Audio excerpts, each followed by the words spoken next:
Hindi kailanman naisip ng babae na ang tahimik na estudyante sa kanilang klase ay regular pala sa mga nightclub. Hindi lang siya malapit sa isa sa mga magagandang may-ari ng club, kundi umaalis siya kasama ang isang magandang babae sa bawat pagkakataon. At ito ang lalaking pinili niya bilang kasintahan. Sa simula, gusto lang niyang gamitin ang isang nerd bilang panangga para sa kanyang mga manliligaw. Pero ngayon, ay seryoso na siyang nagdadalawang isip. Hindi niya alam si Leo pala ay isang alamat na mamamatay tao mula sa ilalim ng mundo na nakagat ng kakaibang bubuyog na nagbago sa kanyang katawan na parang sa isang estudyante sa gitnang paaralan. Pumunta lang si Leo sa paaralan dahil sa isang misyon mula sa organisasyon. Akala niya magiging madali lang ang maging kasintahan ng Campus Beauty, pero hindi niya inasahan na mas mahigpit pa ang mga manliligaw ni Ella kaysa sa huli. Ngayon, isang Triple Crown King ang dumating sa kanyang pintuan. Nakuha ni Barry ang titulo dahil sabay-sabay siyang nanalo ng pambansang kampyonato sa 3 magkaibang sports: baseball, basketball, at football.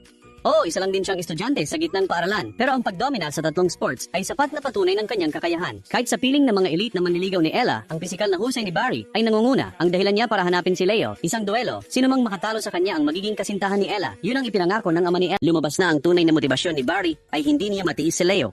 Naging sikat si Leo sa paaralan matapos manalo sa mga nakaraang duelo laban sa ibang mga lalaki. At sa pagtingin pa lang kay Leo, ay may gumagalaw na sa loob ni Barry. Pagkatapos ay hindi lang binastos ni Barry si Leo, kundi pati na rin ang Home Economics Club na kinabibilangan nito na sinasabing wala itong silbi, kundi isang walang kwentang panglibang na grupo. Nagalit si Leo at tinanggap niya ang duelo ng walang pag-aalinlangan. Dahil ang hamon ay pumili ng paligsahan, pinili ni Barry ang kanyang espesyalidad, soccer. Ang gobonan niya ay siya lang kasama ang isa pang manlalaro, habang ang paling ni Leo ay maaaring maglaro ng kahit ilan ang gusto nila. Handa na sanang baliwalain ni Leo ang malinaw na kapansanan na ito, pero lahat ng nakakakilala kay Barry ay hinimok siyang tanggapin dahil talagang may ganong klaseng kakayahan ng lalaki. Karamihan sa mga tao na naglalaro ng 3 sports ay masyadong nagkakalat ng kanilang sarili, pero sapat na malakas si Barry para mangibabaw sa lahat ng ito. Bilang kakampi, si Barry ang pinakahero, pero bilang kalaban, siya ang pinakakontrabida. Nang malaman ito ng mga miyembro ng Home Economics Club, gusto nilang lahat na tulungan si Leo, pero sa kasamaang palad, wala sa kanila ang marunong maglaro ng soccer. Doon pumasok si Alan, na dating kaaway ni Leo, at nagboluntaryong sumali sa laban. Bagaman ang dahilan niya ay para kay Ella, dahil tinukso ni Barry ang babaeng mahal niya, gusto niyang makagante. Bilang isa pang nangungunang assassin tulad ni Leo, malaking tulong ang pagdating ni Alan.